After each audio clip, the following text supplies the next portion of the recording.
How's it going, everyone? The PlayStation Store is running its New Year's sale, and we already did games under the price of $10. Now it's time to look at deals under the price of $5. I got some newcomers on this list, so hopefully some of you guys will appreciate that. Now, before we get into this video, I just want to ask you guys, please like this video and do leave a comment with your thoughts. It really does help out the channel a lot, and it is much appreciated. But let's get right into it. Let's start things off with Resident Evil 5. Obviously, this game is probably going to get a remake, but that probably won't be out for a couple of years, like maybe 2026 is where I would aim for a remake of RE5. RE5 is a really good game. It does definitely lean into more of the action-heavy side of Resident Evil. Obviously, when this game came out, I think it was March of 2009, got quite a lot of ridicule for the AI. You really do want to play this game cooperatively if possible. Like, it's fine playing it solo, but the AI was like pretty atrocious in this game. $4.99 for RE5 I think is quite good. And when it comes to Resident Evil, like now, I kind of want to play the originals before the remakes come out, just so you have a point of reference for the original comparatively to the remake. Also, RE5 came out on the PlayStation 3, so it's not like it's super old, but I get it. We are getting remakes of PS3 titles now, like Dead Space just got a remake, so, you know, Resident Evil 5 is probably going to get a remake, and it's probably going to do fairly well. But if you want to play the original, $4.99 I think is a pretty damn good buy. Next up, we have Greak, Memories of Azur, 75% off for $4.99. This is a super simplistic game that, you know, maybe the $5 price tag is a little bit high. Like, if this game was like $1.99, I would say slam dunk, pick it up.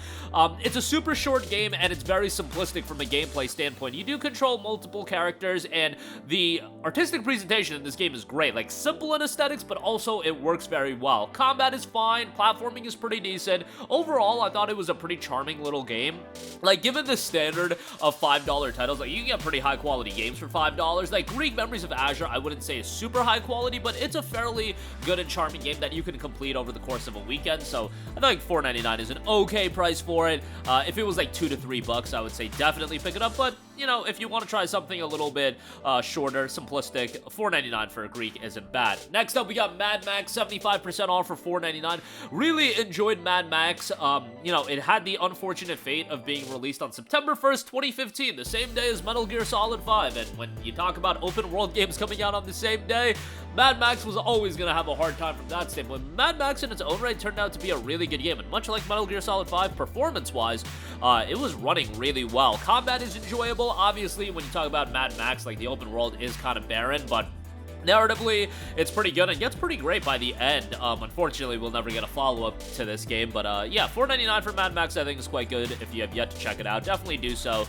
Worthwhile game there. Next up, we got Naruto Shippuden Ultimate Ninja Storm 2, 75% off for $4.99. Now, if you don't have any of the Naruto Storm games, obviously, I would recommend you to try to get the Naruto Storm Legacy Collection on sale. Like, that's probably the best route to go, but if you just want to get one of the games, Naruto Storm 2 is probably the best one to pick up, given that this game, from a single-player standpoint, encompasses the best part of Naruto, that being the beginning of Shippuden up until the end of the fight with Pain. Like, in my opinion, Naruto could do no wrong in that era. Those 150 episodes were absolute peak Naruto content. I guess you could say, like, the first 130 were pretty good as well, but I digress. After the Pain fight, I feel like Naruto kind of, I don't know, it didn't go off the rails, but I feel like that's when the quality started to go on the downside. But nonetheless, Storm 2 encompasses a really good portion of Naruto, and you're getting like a 14-hour campaign here, so it's not short at all. And the Naruto Storm games, from a combat standpoint, like, super accessible as far as fighting games go. $4.99 again, pretty good buy there. Next up, we got Darkest Dungeon, 80% off for $4.99.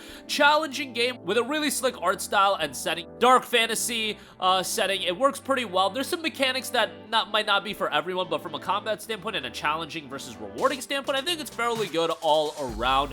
Content-wise, it's decent and fairly replayable. For $4.99, I think that's the perfect price to pay for the game, so definitely check that out if you have yet to. Mirror's Edge Catalyst is 85% off for $2.99.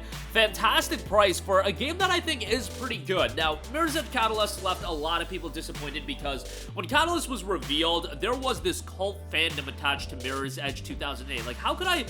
It's kind of like maybe not at the level, but you know how Dragon's Dogma led to Dragon's Dogma 2 now a decade later, and people are super excited for that based on the cult following Dragon's Dogma had? Mirror's Edge is a totally different game, of course, but Mirror's Edge back in 2008 developed that kind of cult following as well. Maybe not to the extent of Dragon's Dogma, but I feel like that's a relatively fair comparison to make. So people were really excited for Mirror's Edge Catalyst. That was one of them. And I feel like Mirror's Edge Catalyst was one of those games that if it stayed more contained and stuck to the roots of the original Mirror's Edge, it would have worked out better. It's still a pretty decent game, and for $2.99, like, bro, like, definitely check it out. I wish we got, like, a full-on HD remaster of Mirror's Edge 08. I think it's available backwards compatibly, on Xbox, but unfortunately not available on PlayStation, of course, with no PS3 backwards compatibility. But Catalyst is still worthwhile to check out. $2.99, and it's its own story, so don't worry about that. Like, Faith is obviously the main character, but you can play Catalyst, no problem. $2.99 for it. Again, great pickup there.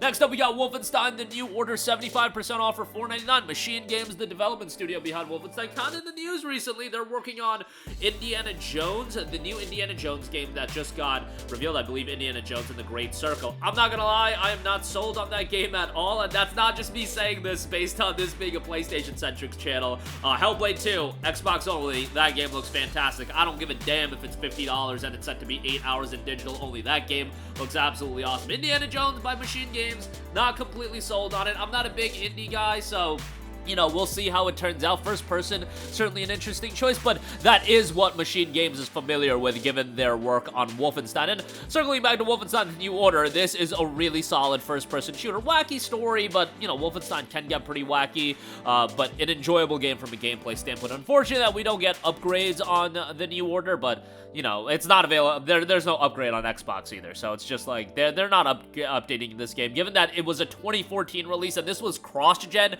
in 2014 on 360 and PS3, so, like, yeah, it is what it is as far as that's concerned. But $4.99 on New Order. Dragon's Crown Pro, 80% off for $3.99. Vanillaware is a studio that I constantly go to bat for on this channel. I think they are absolutely fantastic, and Dragon's Crown, I think, is their weakest game, but I still think it's pretty damn good. Still has some great action beat-em-up gameplay, has a great art style as well. I mean, that's like the Vanillaware staple. You're gonna get a good art style and presentation. Soundtrack's really good for $4. I mean, I feel like this is a pretty damn good deal, so check that out. Speaking of great art styles, Cris Tales is 90% off for $3.99. Look, this is a game that definitely has its issues, and I wouldn't say spend $40 on it, but from an art direction standpoint, this game is phenomenal, and I wish the other aspects of the game could have been at that level, but if they were at that level, like, this would literally be one of the greatest games of all time because the art direction is so good.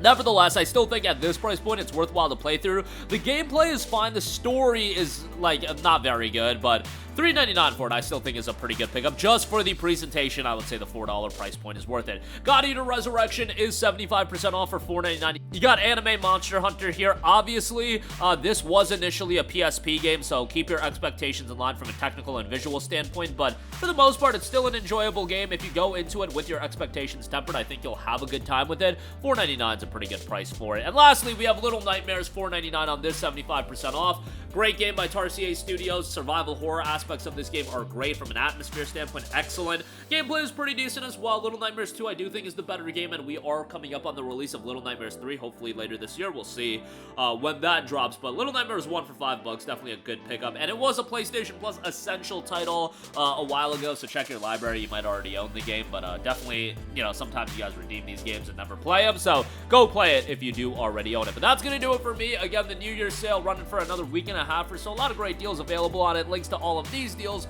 will be in the description box below. As always, thank you for watching. Sound off with your thoughts in the comment section down below, and goodbye.